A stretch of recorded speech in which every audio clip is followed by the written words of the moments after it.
In today's video, we're going to be talking about the Garmin Forerunner 245.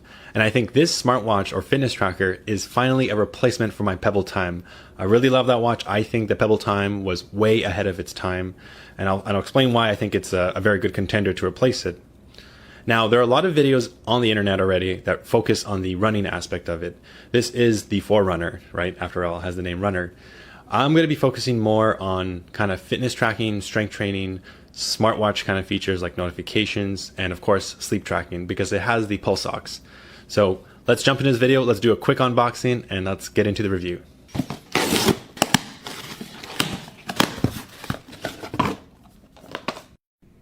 Now, like with all Garmin boxes, the unboxing experience is really simple. I really like how their boxes, the presentation is just very light, such a small box. It's kind of cool. I like the design of it, and unboxing it is quite pleasant in my opinion.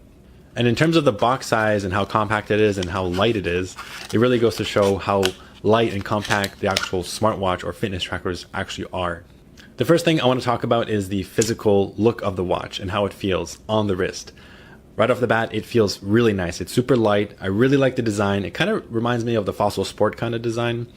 The wrist strap feels really good. It's really soft, made of a really nice silicone material, and it's definitely not too bad to wear to a workout. I do think it's a little big for workouts. That's why I'm still using the Vivo Smart 4. However, I still think it's really small, especially when you fall asleep. You don't really feel it. Now, in comparison, I think to me lightness is really important. So I don't really care about having like a heavy duty Phoenix 5X or whatever like this, the crazy metals and the steel heavy case. That to me is not very good for a fitness tracker. I don't think it'll be very comfortable to sleep with as well. In terms of the weight, it's about 38 grams, whereas the Vivo Smart 4, the one that I have right now, is 18 grams. The Vivo Active 3 is about 40 grams, and the 945, so the one above, 2 steps above the 245, is 50 grams. So I think 50 grams for me is like the maximum I can deal with. My older watches, my Android Wear watch was around that kind of weight. And yeah, I definitely want something that's thin. That's one thing about the 245. It's also really thin watch. And in comparison to the Pebble Time, I really do think that they're very similar. Now, in terms of the sensors, there's two main ones. One is the heart rate sensor, which is the green light, and then the pulse ox, which is the red light. I noticed that there's a little slight bulge that kind of sticks out of the bottom of the watch that kind of hits your wrist. And I hope that bulge kind of allows for a more accurate reading of your heart rate and your blood oxygen saturation. Whereas with the Vivo Smart 4, it's kind of flat onto the device. So I'm not sure if that means that it's less accurate. In any case, I find that the bulge is not a big deal and it doesn't really affect me. And I noticed that a lot of the Fitbit watches, fitness trackers, have this type of bulge. Now, in terms of the physical form factor of this, one of the most defining characteristics are the buttons. And to me, this is a really big win. Especially when you're doing workouts and you're really sweaty and touching the touchscreen can be really annoying. The buttons are actually very tactile. They're kind of mushy, and the reason why they're mushy is to prevent accidental clicking when you're like maybe tap something. So they do require some pressure, some actuation force from your hand. But to be honest, I've had no issues using the buttons. I really enjoy using it. It is really nice to see that there's a smartwatch or a fitness tracker manufacturer that embraces buttons and not uses capacitive touchscreen, because I feel like capacitive touchscreens are the norm these days, and it's kind of like the de facto standard. One thing that the Pebble Time had above all the other fitness trackers was that it actually did use buttons, and it's really nice to see a return in the Forerunner. So navigating is super quick, super efficient, and you'll definitely like it when your hands get really sweaty. Using buttons is pretty fantastic, and you'll learn it's very intuitive and it's really fast to learn. Now, in terms of the performance of this watch, I found it extremely zippy, very fast, very responsive. There's hardly any lag. When I was using the Wear OS watches, it was terrible. Like, I would try to read a notification and I would tap it, and you would feel that lag, that kind of like 2-second delay before you saw your content.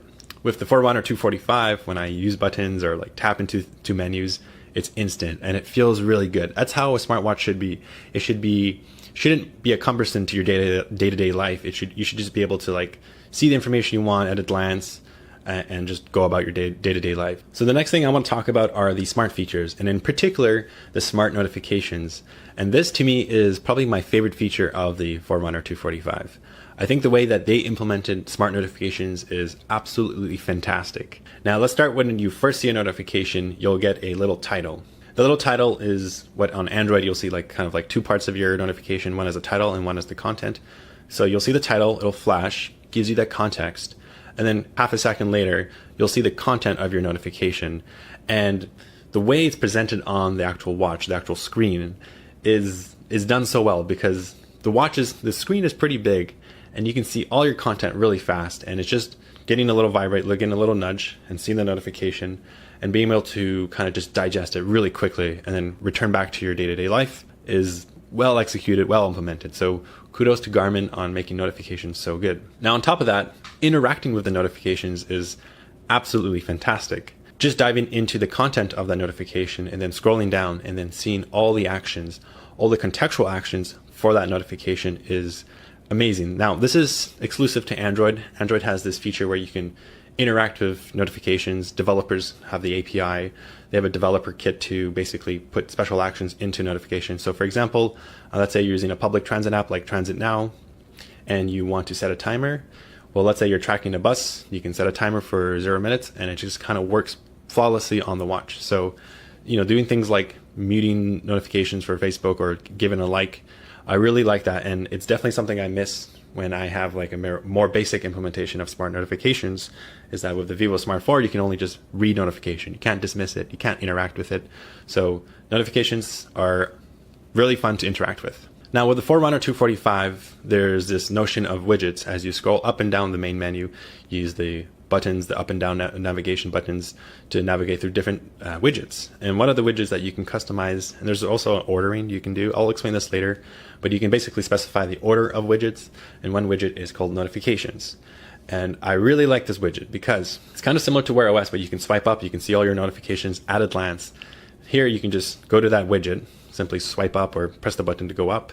You'll see all the notifications. So you get a really nice kind of overview of all the notifications you have. And for me, when I wake up in the morning, I have like a million notifications. And it's kind of nice to see like your entire day's worth of notifications at a glance. And you can just like, oh, this one's important, this one's not important, blah, blah, blah. You can just scroll through the whole list. So I just really like the summary of all the notifications on one screen. Now there's one recent improvement they did to notification, and that's in terms of privacy. What you can do is that since the screen is so visible all the time, it's always on, it's 24/7. Let's say you're in a meeting and you're getting maybe messages from someone or whatever that you don't want people to see, you can basically have a gesture where you can like kind of just use your wrist motion to actually view the contents of that notification. So I think that's great that they included this type of feature. And you can also, there's also the option to completely hide notifications, and that you would have to tap in to see it. So privacy is something that is kind of new to this Garmin watch. Now with smart notifications, I really like that I can receive all my texts. I can reply to them really fast. I like that I can go into the app and customize my replies so they don't look kind of generic. So I find that my day-to-day life is easier by just, someone messages me, I can just reply instantly and just kind of go about. So especially with how fast the menus are and how using the buttons is just so extremely fast, replying to text is really fast in comparison to Wear OS, where it would take for ages to reply. Unfortunately, they don't have any voice reply. And I think that's something that is really missing in these types of watches. Now, if you look at the Pebble Time, which was released years ago, they had this technology where you could reply to an SMS or a text message or whatever, and you could use your voice to give a more custom message. I don't know why Garmin hasn't done this. This is something that they need to have, because sometimes you're limited in the set of options that you want to reply with, and they're not very good for the context, but you don't want to take out your phone. I just really wish that they had some kind of voice reply. Obviously, that's more computing power and more complicated, but Garmin should have this by now. I mean, Pebble Time did this years ago. But at least thankfully, I never miss phone calls anymore, and I don't miss any important messages. There are some annoyances with smart notifications. One is that I cannot change the vibration setting, so it's a very strong vibration. You're not going to miss any notification. That's great, but I wish, like on the Vivo Smart 4, I can actually customize how strong the vibration is on my wrist, and I find it too strong on the Garmin Forerunner 245. So I really wish that I was able to customize that aspect of smart notifications. The last thing I want to complain about notifications is that I wish there was an option to kind of only enable phone calls and maybe SMS and disable all other types of notifications. You either have Do Not Disturb, which kind of blocks everything, which kind of sucks. The next thing I like about Garmin watches, especially the ones of this class like the Vivo Active 3 or the Forerunners, is that there is a beautiful always-on display screen. And to me, that is the best, because I like being able to not have to like do this wrist gesture to see the time.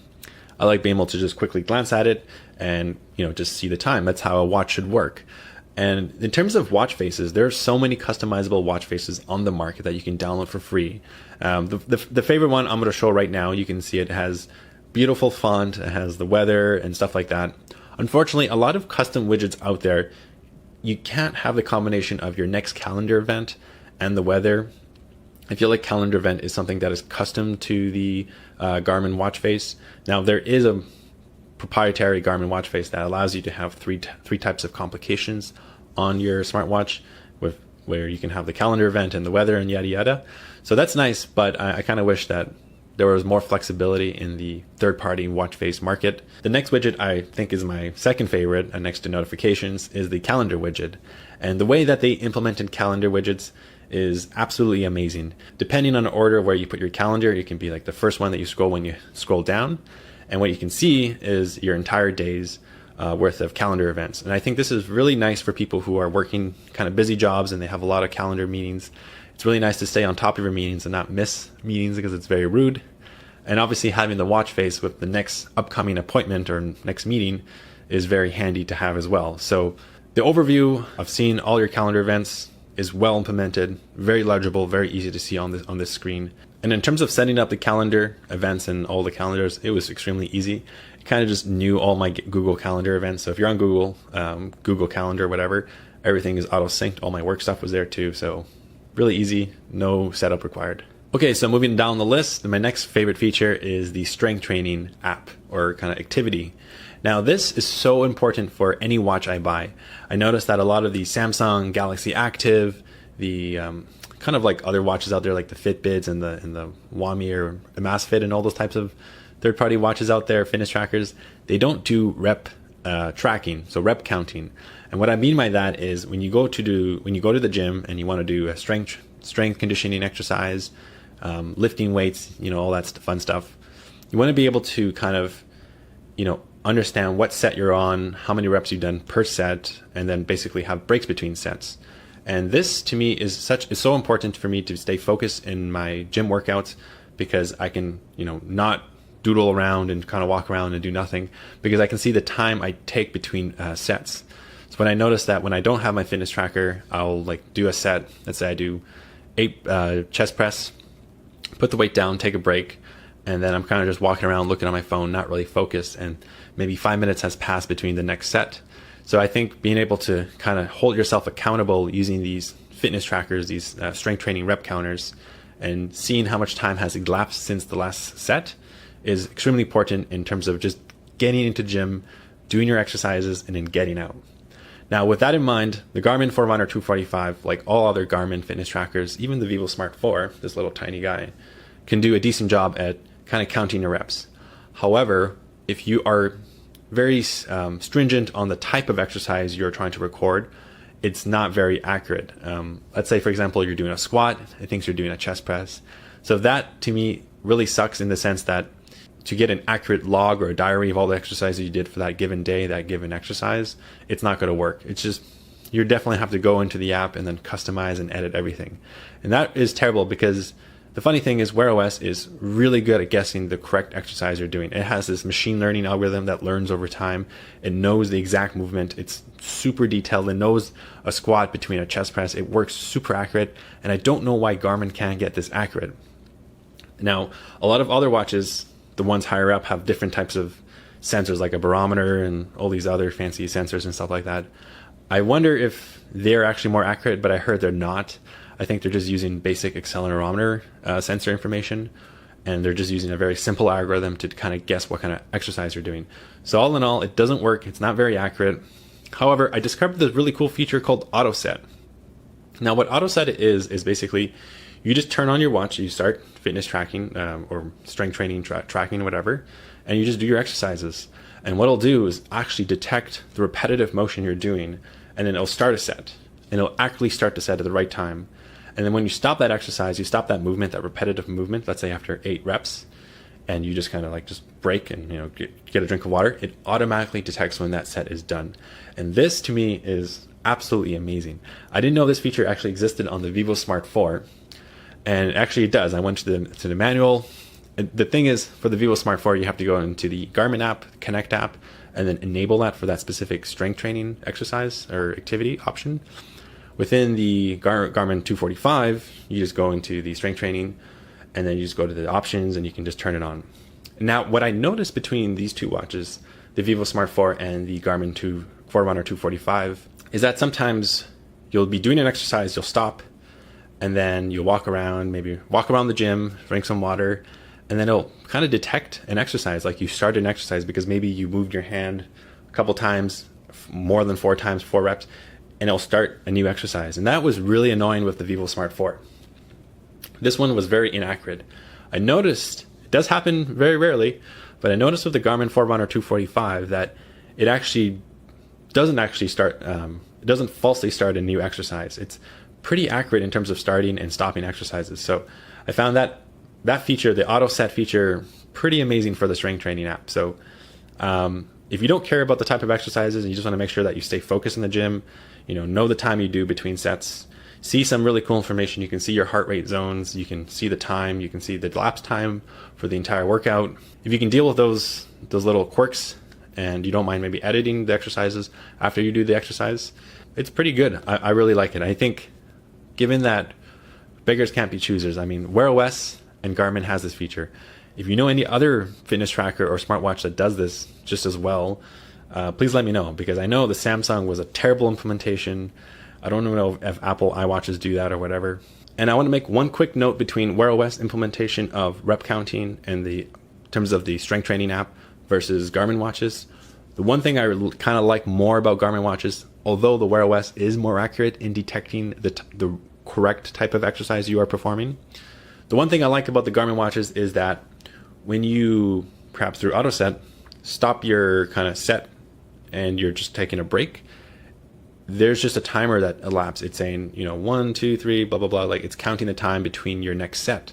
And with the Wear OS implementation of the strength training app, it actually just does a predefined countdown. So you can set it to 30 seconds, 60 seconds, whatever, 2 minutes. And then once that countdown is over, it doesn't count down anymore. It's like it starts detecting the new exercise.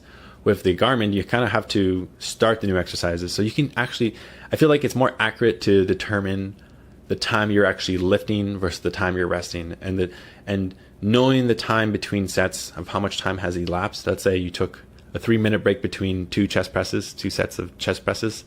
It kind of shows that you are wasting a lot of time in the gym. So I kind of like this implementation a little more. I find with the Wear OS, it counts down 30 seconds and then expects you to start your next set right away, which you may not, and you might be doing something, looking on your phone for a good 5 minutes, and you're like, oh, I better do my exercise. So just one little note between the differences between the implementation of Wear OS fitness tracking or strength training tracking versus Garmin's. Okay, so yet another really important feature is sleep tracking. And to me, this is super important because I have sleep apnea. I need to be able to monitor my sleep. It's super important to be able to see how much deep sleep I got versus light sleep versus REM sleep. And then obviously there's the pulse ox, which is their way of saying SpO2, or your blood oxygen saturation level during your sleep. Quick summary of pulse ox is that basically if you have sleep apnea, which is you stop breathing during sleep repetitively over let's say an hour, let's say you stop 10 times, you have the potential for your blood oxygen saturation to go down because your body isn't breathing, you're not getting oxygen into your blood, and it can just reflect that in terms of a percentage. The thing I like about the Forerunner 245 versus, let's say, the 645, which doesn't have pulse ox, or the Vivo Active 3, that one doesn't have pulse ox, it sucks, right? And the Vivo Smart 4, this tiny cheap watch, has a pulse oximeter, is that I find that the pulse ox is really cool, the interesting stat, but I don't know how accurate it is because, I compared this to, I did a review on this, the low-key pulse oximeter, which is kind of like a ring or kind of like a kind of strap that you can just put the ring on your finger. And that thing is super accurate. It knows, it can track the entire night, and it can see like when your blood oxygen saturation drops down. And I find that the readings on the pulse ox for this Forerunner 245 or even the Vivo Smart 4 kind of wild, kind of crazy. I've actually tested the pulse ox on a healthy person, and it showed that they were doing pretty poorly in terms of their blood oxygen saturation. Now, I don't know if that's because they didn't put it on correctly or they're moving around or like blah, blah, blah. That stuff can mess with the readings. But they wore the low-key Ring sleep monitor, and that showed that that person was completely healthy. Like their blood oxygen saturation was, over 95% through the entire night. Another thing I want to note about pulse ox is that it only detects 4 hours. The reason is, and I was a little upset about this, but I can totally see why they did this. They want to save battery.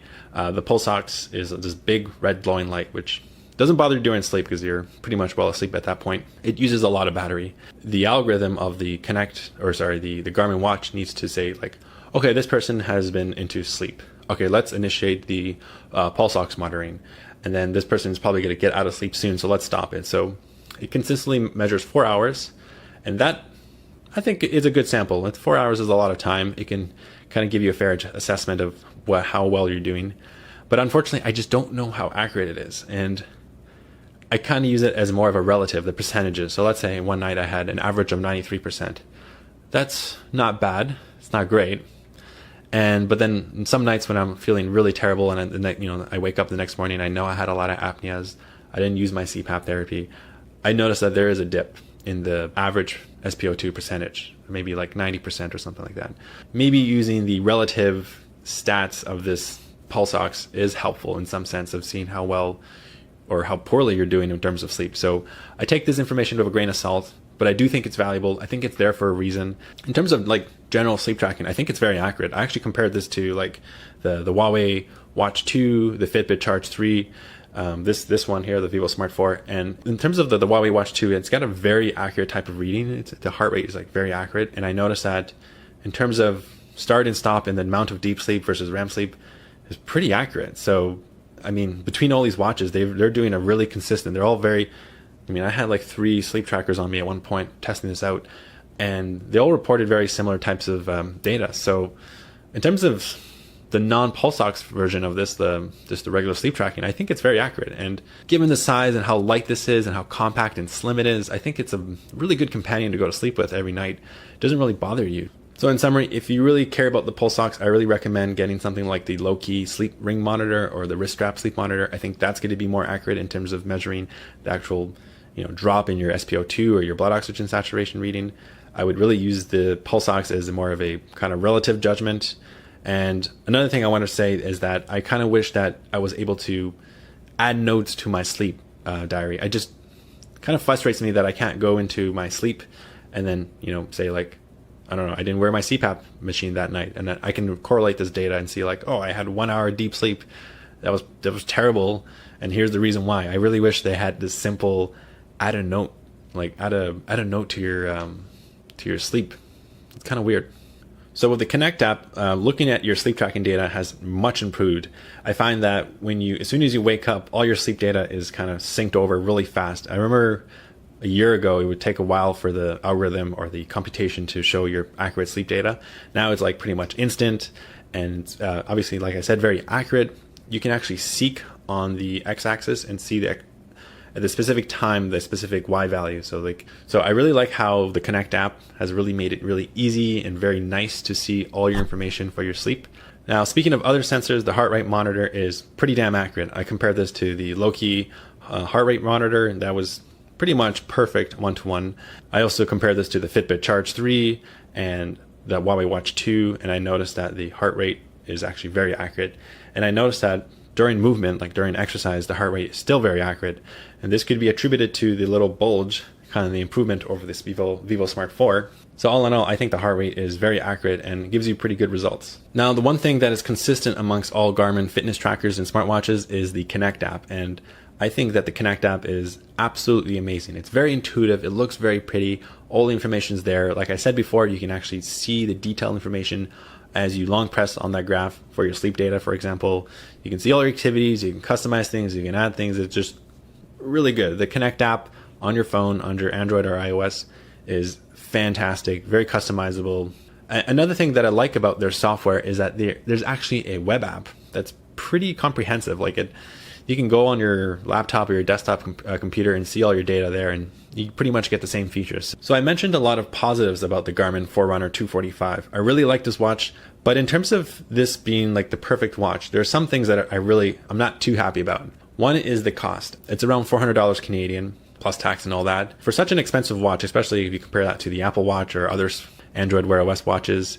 It's really dang expensive, and I don't want to take this really expensive watch to, you know, skateboarding or something like that, doing some extreme sports. I feel like I'm going to scratch it. In fact, I already did kind of get a little ding or a little scratch on the glass of the screen. Maybe I'm just like, I don't have a lot of money, so I can't like just go out and be reckless with it. So I feel like I had to treat this watch more as like a traditional watch where I didn't want to take it out on sports. And I think that defeats the purpose of having a fitness tracker that's on you 24/7. If you're going to remove it, you don't want to get like sunscreen, or you want to get like water on it, like lake water or ocean water on it. I'm going to be like very careful with it. It kind of sucks. I wish it was cheaper. Maybe it was cheaper, I wouldn't really care about like kind of hurting it or whatever. One thing that really annoys me, given that I paid $400 for this watch, there's no Garmin Pay. Well, like what the heck, man? Like this is an expensive watch, and you don't have a feature that's on the Vivo Active 3, and that's super cheap now. It's like less than $300 now. And it doesn't have Garmin Pay. Like this would have been the perfect watch if it had Garmin Pay. I mean, at least give us that feature, and maybe that would justify such a high price. And yes, I can upgrade to the older 645, even though it's a higher version. But that was like kind of an older model. It doesn't have pulse ox. It doesn't have some of the newer features. So I wanted the newer features in the 245 with Garmin Pay. And for that, I would have to double the price, maybe more than double, and get the 945. And that is a heavier watch, more hefty, has features I don't care for, like music and maps and all that other garbage, whatever. So I just wish they would add Garmin Pay. I just don't understand the decision there. It's, you know, having to double up and pay almost double just to get Garmin Pay is kind of pointless for me. They should at least have a tiered system where, kind of similar to the Fitbit Charge 3, where there was a special edition where perhaps maybe the music version had the Garmin Pay or something like that. You pay an extra $20 to $40 to get Garmin Pay. Another thing that I think that is really lacking with these Forerunner watches is there's no voice reply. And this is a feature that was introduced on the Pebble Time watch years ago. So I don't know why they don't have this yet. I mean, maybe they have to put a microphone and it requires more like parts and stuff, and waterproofing would be more complicated. But being able to do kind of voice assistant would be amazing, obviously, but that's asking for too much. I think just basic voice replies would be really nice. And lastly, for battery life, it's kind of mediocre. I've been getting 5 to 7 days. I think with the Pulse Ox, it does take a lot of kind of like the battery from it, but it's okay. I'm not complaining about the battery life. It's just not super good because it's definitely a lighter watch and has less capacity for a battery. So in conclusion, I think that the Forerunner 245 is an amazing watch. The look and feel of it, the design, using the buttons to navigate, the amazing performance, all the features that it come with, the smart features, absolutely fantastic. I really like this watch. However, I just think it's a little too expensive. I think if they dropped it maybe $50 to $100, or at least add Garmin Pay, it would justify such a high price. Anyways, that's it for this video of the Garmin Forerunner 245. I really hope you enjoyed it. Please let me know down below in the comments what you guys thought about it. Do you agree about my comments? Do you think it's too expensive? The lack of Garmin Pay? What do you guys think about that? Anyways, please give a like. It really helps out the channel. And also, I'm trying to get to 1,000 subscribers. So definitely click the subscribe button if you're interested in wearable type of content. I post a lot about this every week. So I'll see you guys in the next video.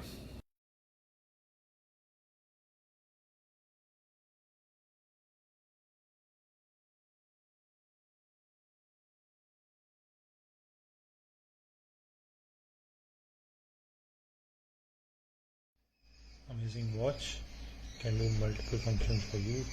You can record whatever exercise which you are doing, full swim, cardio, or you can add if you want any other activity. You can find out how your day has been. So based upon the training which you do, it tells you whether you are productive, you are not, you are maintaining.